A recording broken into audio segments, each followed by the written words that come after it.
Resulta sorprendente y paradójico que estemos aquí reunidos para hablar y defender las razones a favor del bilingüismo. Lo cierto es que en Cataluña, como en otras comunidades autónomas con cooficialidad lingüística, el bilingüismo nos lo presentan como un fenómeno dañino, sobrevenido y extraño. El monolingüismo obligado, llamado modelo de inmersión en el ámbito educativo, no conlleva la pretendida cohesión social, sino todo lo contrario. Es respetando la diversidad que se logra la cohesión social, nunca por medio de la uniformidad. En suma, se trata de incidir en la idea de que el bilingüismo és riqueza.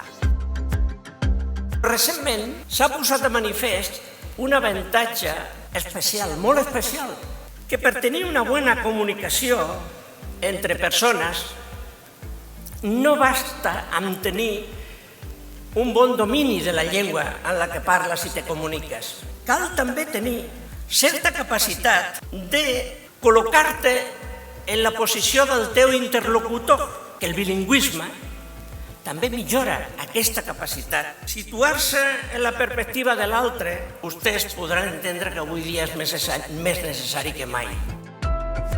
Lo que busca la inmersión como técnica es crear automatismos en el alumno. Y pueden ser automatismos lingüísticos, y son inocentes en general, pero pueden también ser automatismos de pensamiento. Lo que veo aquí es la inmersión sin elección por parte de los padres y con un contenido preciso que no tiene que ver con el aprendizaje de la lengua en sí. Según el Estatuto de 1979, el castellano y el catalán eran las lenguas de uso normal por parte de las administraciones catalanes. Según el Estatuto del 2006, se preveía que el catalán, solo el catalán, pasaría a ser la lengua de uso normal y preferente de las administraciones. El Tribunal Constitucional declaró inconstitucional la preferencia del catalán. La han eludido a través de dos vías. Una primera, apelando a una legalidad catalana propia. La segunda vía ha sido la utilización de la normativa subsidiaria, esto es, los reglamentos, ordenanzas, instrucciones y circulares o proyectos lingüísticos para hacer del catalán la lengua preferente y en muchas ocasiones la lengua única de la administración.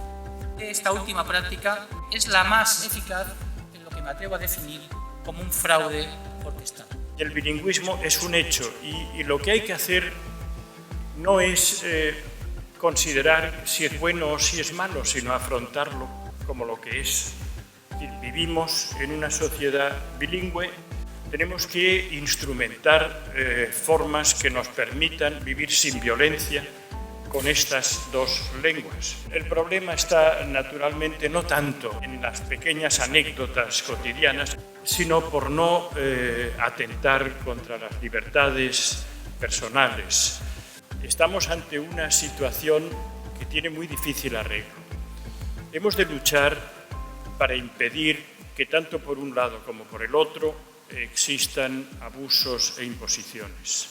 Des de la societat civil catalana demanem que el bilingüisme natural a Catalunya es traslladi a les institucions, l'administració, els mitjans de comunicació i l'escola. Rebutgem una explicació de Catalunya que la fa de manera artificial monolingüe i rebutgem els intents dels separatistes de fer fora de la nostra societat un dels patrimonis més valuosos que com a catalans en tenim, la llengua espanyola. A la vegada, reclamem que el català sigui considerat de forma radical una part essencial de la identitat espanyola. En nuestro manifiesto fundacional ya reclamábamos una España que hiciera radicalmente suyas todas las lenguas españolas y una Cataluña que asumiese con naturalidad su condición bilingüe. Hoy trasladamos el mismo mensaje: amplio reconocimiento del catalán y bilingüismo en Cataluña, bilingüismo en nuestras instituciones, en nuestros medios de comunicación y en nuestra escuela.